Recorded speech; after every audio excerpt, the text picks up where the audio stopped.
Do you ever struggle to change, to grow, to get better?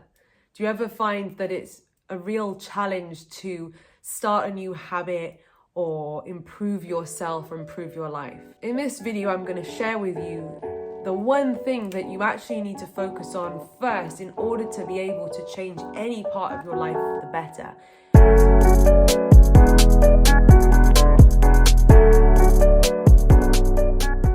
The biggest reason why it can be such a struggle to change our ways, to change our old habits, is because we identify with them. We identify with the story that we tell ourselves, whether that's I'm not a morning person, or I keep trying to quit smoking but I can't, or oh, I wish I could do that but I could never do that. I've never been the kind of person that can do that. I mean, look, all of those things that often come out of our mouths are us saying, this is who I am, this is the way that it is, and therefore this is what I can do, and all of that other stuff that other people do, I can't do it, I won't do it, I'll never do it. And so that's okay if you don't want to change your life, if you don't want to grow and improve and have anything different. That's wonderful. If you're satisfied with where you're at, amazing. But if there are any elements of your life that you do want to change or you do want to improve, then you gotta let go of that old story, that old identity that you're telling yourself. Maybe all you need is for someone like me to say to you that you don't have to keep living that story. You don't have to live through the same identity from the day you're born to the day you die. And most importantly of all, where do we get our stories from? Where did we shape and mold this identity from in the first place? How did you decide that you're not a morning person, or that you are the kind of person, or that you can't make money, or that you can't look healthy and feel healthy? Like, where did you get that from? And quite often we inherit a lot of the stories that we tell ourselves. And I'm going to share this in a way now that helps you to maybe zoom out a bit and see things from a different perspective.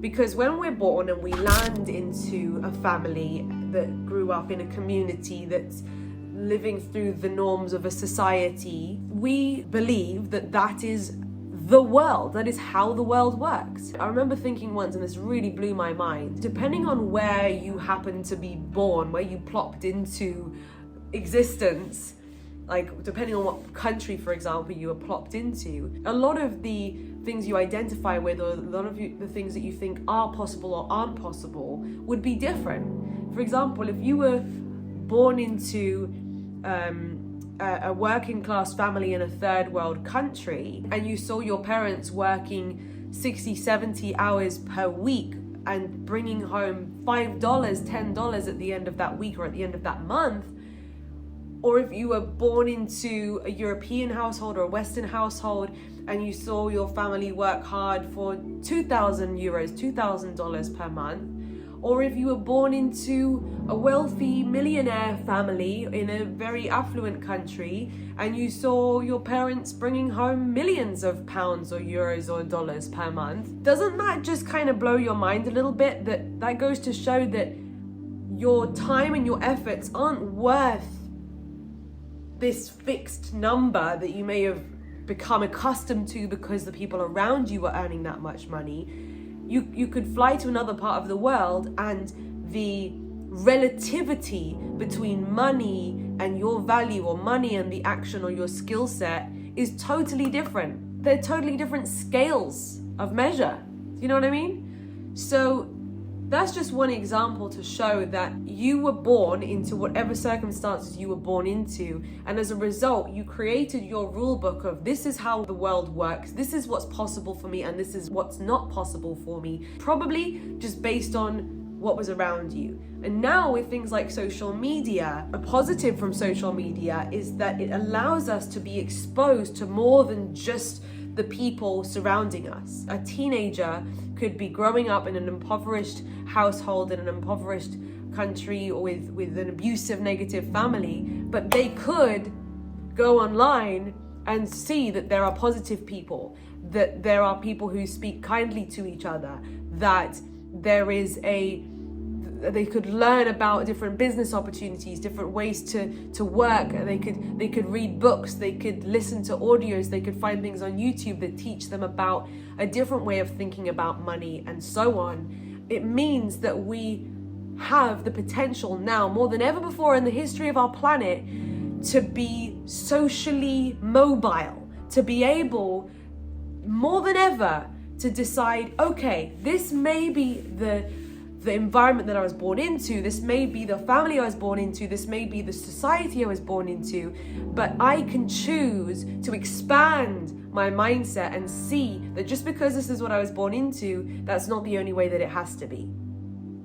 If you don't want to repeat the patterns of your parents and their parents and their parents, and you want to create a lifestyle that's different, that's better, that's happier, that's more financially stable, that's healthier, whatever it is that you feel like, actually, I don't want to repeat those patterns that I see from my ancestors, with love, with respect, honor them, and they did the best with what they knew, with what they had.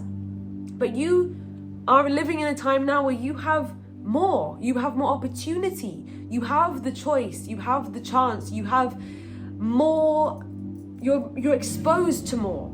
You're being shown more possibilities than our ancestors ever could have wished to have been exposed to. If your great-grandpa was born in a tiny fishing town, all he knows is fishing, and he can live a great happy life being a fisherman. But nowadays, that same person could be born in a fishing town and they have more opportunity of choice, because they could either choose fishing or they could see through the world of the internet that there are so many other things that people can do as well. So take a moment to really have a think about, where did I get my beliefs from? Maybe one of your beliefs comes from your mum. Maybe another belief comes from your dad. Maybe another belief about what you can or can't do came from one of your teachers, or from your siblings, from what other people in your family or other people in your neighborhood have or haven't done with their lives. And draw it out. See if you can pinpoint where these beliefs that maybe up until this moment you've just perceived to be the way that it is, life, the only rules of life.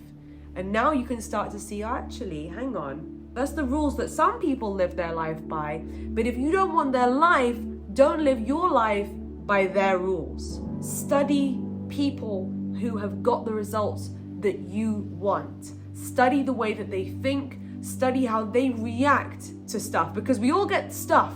We all have obstacles in our life, but how we choose to respond, how we choose to overcome it, how we choose to look at it can be completely different. So study the people, get mentors who've got the results that you want to get in your life.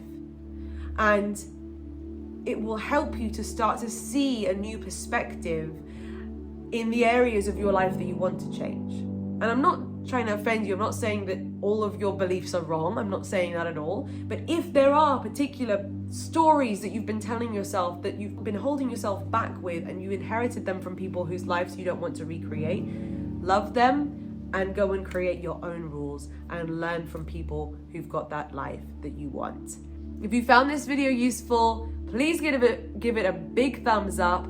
If you are interested in working with me, in seeing if maybe I could be one of your mentors and you can be part of my team of wellness entrepreneurs all over the world, the link is in the description below. If you haven't done so already, make sure to hit my subscribe button and ring my bell so that you never miss another video. Until next time, bye.